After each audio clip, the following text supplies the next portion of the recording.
sequence of steps when you greet someone, when you speak to someone, when you answer the phone, when you talk to them. That's the science of service, right? Those are processes in place. So I'll talk a little bit about that. That is what drives engagement from an employee to a customer. So you'll notice that the employee comes first because we always put them first. We practice with each other, all right? Those areas that you don't get to see, the behind the scenes, we call that the heart of the house, not the back of the house, it's the heart of the house. That's where we practice excellence. So we don't walk around looking at our phones. We walk around practicing the science. Eye contact, smile. Good morning, good afternoon, good evening. How are you doing today? How can I assist you? Regardless if I am not in the position that they're in. And I'll talk a little bit more about that. And at the end, I'll wrap it up talking about empowerment because it's one of the biggest motivators for our ladies and gentlemen. I don't know what kind of empowerment guidelines you have in your businesses, but at Ritz-Carlton, you know, we empower our ladies and gentlemen to do whatever it is that they need to do to make it right for the guest. And if there's an issue, how do they fix it without having to consult anyone? They don't need to consult a supervisor. They don't need to consult a manager. They can make whatever decision they want, good, bad, or indifferent. And that makes CEOs very nervous. Because what if they make the wrong decision? Oh, well, that's what training is for, to train them right and correctly. That requires a lot of training. But people that have talent will surprise you. They will surprise you, right? But that's where the science really, really comes in. All right, any questions so far before I give you a little bit about the culture? You're good so far? Excellent. So this is where it all comes from Horst Schulze. Horst Schulze, our first president,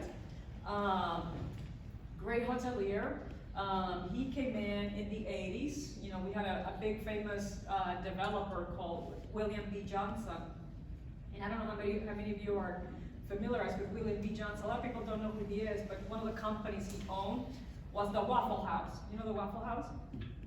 One of the many companies that he owned. He wanted to have a hotel, and that's where he acquired Horst Schulze to come in.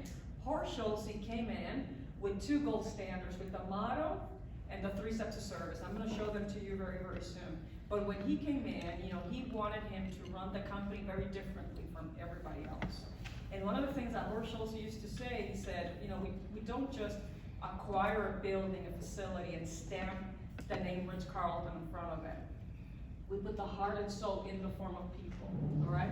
So he always believed in people because Horst Schulze, when he wanted to work in hospitality, was when he was 15 years old. When he was 15 years old, he used to be a busboy in a restaurant, and he was a very, very poor man, but he wanted to mirror, right, that industry, but he wanted to create a level of humility and excellence, all right? So that's where our business comes in. So our gold standards are made up of 5 components, all right? And you have them in your handouts. We have a credo. Does anybody know what credo in Latin means? Close. It's I believe. So our credo, I believe, it's our belief system. It is also the mission statement of the Ritz-Carlton Hotel Company, okay? It is the cornerstone of the organization. I don't want to say it's the most important gold standard, but it is the one that drives everything. Every other gold standard is supporting our cornerstone, which is the credo, our belief system. That's what, at the end of the day, we are all about. We have a motto, and that's the one that drives behaviors at work every single day. We have 3 steps of service, and this is how we map out the employee and the guest experience. We also have an employee promise, and this is leadership behaviors driving employee engagement. And then we have 12 service values. And we used to have 20 basics, but we evolved them into 12 service values back in 2003 when we knew the millennials were going to come in a few years to hit the workforce. So we wanted to anticipate and be ready for them. All right, something that we do. Okay. So this is how the card looks like. You have it in your handouts. But I'll start with the credo. All right. So the credo, as I mentioned, is the cornerstone, and the credo was born out of a very frustrated president trying to get the message out when we only had one hotel and we started opening new hotels, okay? So back in 1983, the only hotel that we had was the Ritz in Boston that had been there since the 20s.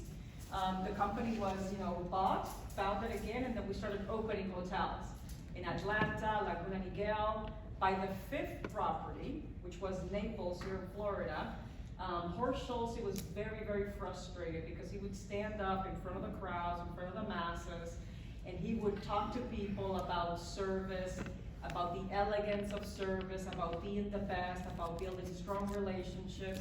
He would talk about emotional intelligence when people had no clue what emotional intelligence was. By the way, how many of you know what emotional intelligence is? One of the many females in the room. What is your name? Please forgive me. I'm sorry? Lori. Lori, what is emotional intelligence? Emotional intelligence, I don't remember even defining things, but it's basically the concept of having the ability to understand where other people are coming from, where their thinking is, where their feelings, what they're feeling, and how you can react to that. Excellent. Right? That's 50% of it. The gentleman sitting next to you, I cannot see your name tag either. What is your name? What is your name again, sorry? Scott. Scott. Thank you, Scott. Yeah, just understanding how other people think and other people are going to react to certain situations, and understanding, being able to deal with people. I mean, I guess the place I read it was in the Ideal Team Player. Patrick Lencioni, he talks about emotional intelligence as being one of the attributes of the Ideal Team Player. And he what he defines it is like really just being kind of a people person, understanding how to relate with people, being likable, and being, Yeah. being able to build rapport with the person. Excellent. Yeah, it's part of it. So emotional intelligence, and by the way, not because I'm a female, but women are more emotionally intelligent than men. All right, don't throw tomatoes at me. It's just you can ask any psychologist. All right, so and I say that with all respect, because as you build your teams, this is why there's so many rules and regulations out there to building a balanced approach of a team. All right, because of the emotional intelligence. Emotional intelligence means, and the good thing about emotional intelligence is it's a learnable behavior, all right? Something that we can all learn, and we never stop learning about it. Emotional intelligence is that I, number one, understand my emotions first. I cannot go out there and detect the emotions on others unless I know what my emotions are. So when I am happy, how do I behave when I am happy? And that's important, ladies and gentlemen, because there are people out there that when they're very, very happy, they are very, very annoying. I mean, true or false? It's very true. I mean, it's like their happiness and they're jumping up and down, and they can cause a different effect, right? So when I'm happy, how do I behave when I'm happy? When I'm frustrated, how do I behave when I'm frustrated? When I'm angry, how do I behave when I'm angry? Okay? Because what is the effect that I cause on other people, right? There's something about the breathing exercises, the yoga, there's something about before I talk to this person, let me take 10 seconds before I say something that I don't want to say, right? But I have to do it for myself. And when I understand it in myself, then I apply self-awareness, self-regulation, social skills, empathy, motivation, inspiration, everything that everybody else is looking for, all right? And when I do that, then I am able to detect emotions on somebody else, especially on the people that I lead. Because if I see someone that is happy and is an employee, how do I continue that behavior? If I see someone that's frustrated, how do I acknowledge that and make sure that that frustration doesn't happen again? Because if I let it go unnoticed, then I'm creating disengagement from that employee. When somebody's angry, what caused that anger? And how do I reduce that, all right? So Horst Schulze would talk about these things back in the 80s, and quite frankly, half of the room would look at him like, what the hell is this guy talking about? Emotional what? I mean, people were like, he was more advanced for his times. So about 60% of our ladies and gentlemen, back in 1985, were very excited about him and like, oh my God, yes, that's exactly what I want to do. And there was about a 40% of the population that was like, I don't understand what he's saying. When do I get my paycheck? When do I start cleaning rooms? When do I start serving food? When do I start doing all of that? So Horst Schulze became very angry and frustrated because he said, in order for me to be the best of the best, I want everyone to feel very excited about service. So because he wasn't an expert in behaviors, he was an expert in hotels, he brought in a bunch of industrial psychologists and he said, I need you to analyze these people. I need you to tell me, is it them or is it me? What is it? But I need everyone to be excited. So the industrial psychologists, they interview everyone in the company back then, and they came back with a couple of things, all right? They came back and saying, look, there are humans out there that are very competent. In fact, a lot of them come with some sort of degree or license. They went to school, they have a master's or a PhD, you name it. But humans, doesn't matter how much education they have or no education whatsoever, they either genuinely care for people or they genuinely do not care for people. All right? So one of the first things that he said was, so how do I make people care?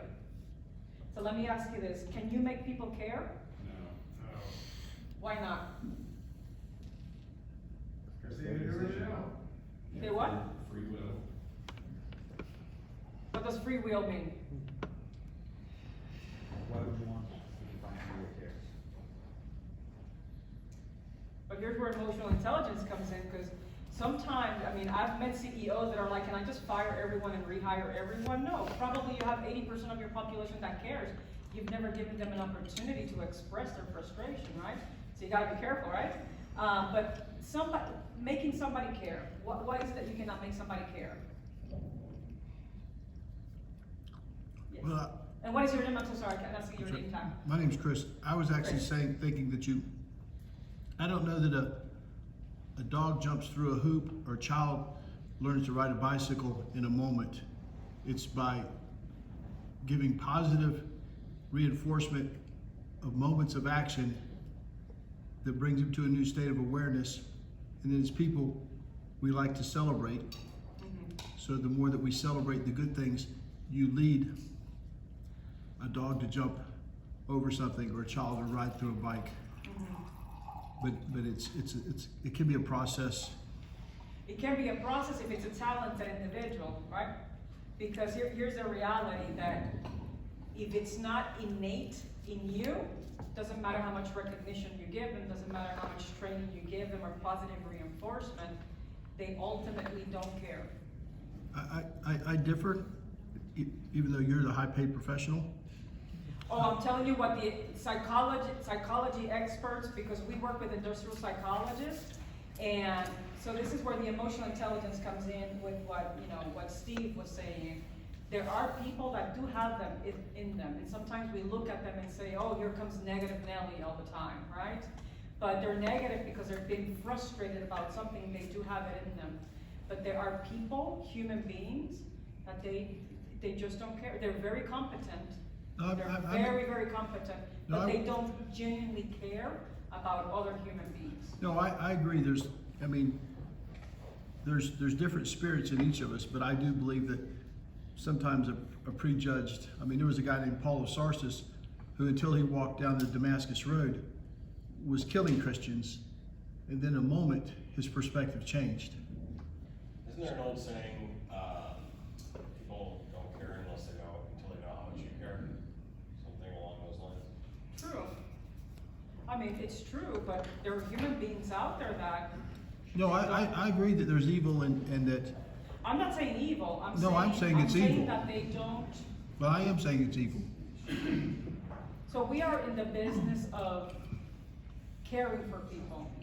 And let me put it in this. I have met some of the top doctors in the US, and I'm not gonna say what hospital or who they are, very competent individual, right? You don't get to be a top physician in the world without having some sort of IQ.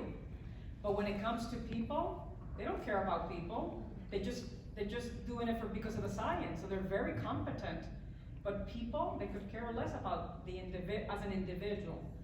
And I'm saying that in a service industry. Yeah, no, most narcissists were abused or sexually assaulted on some phase in the childhood. So there's moments of scarring that could happen artificially. And that's another complete different story. Yeah. But the reality is that when we look at this, we look at how do we have people that genuinely care? Because people that genuinely care will always go above and beyond their call of duty. They will always be proactive. Somebody that doesn't care is the one that shows up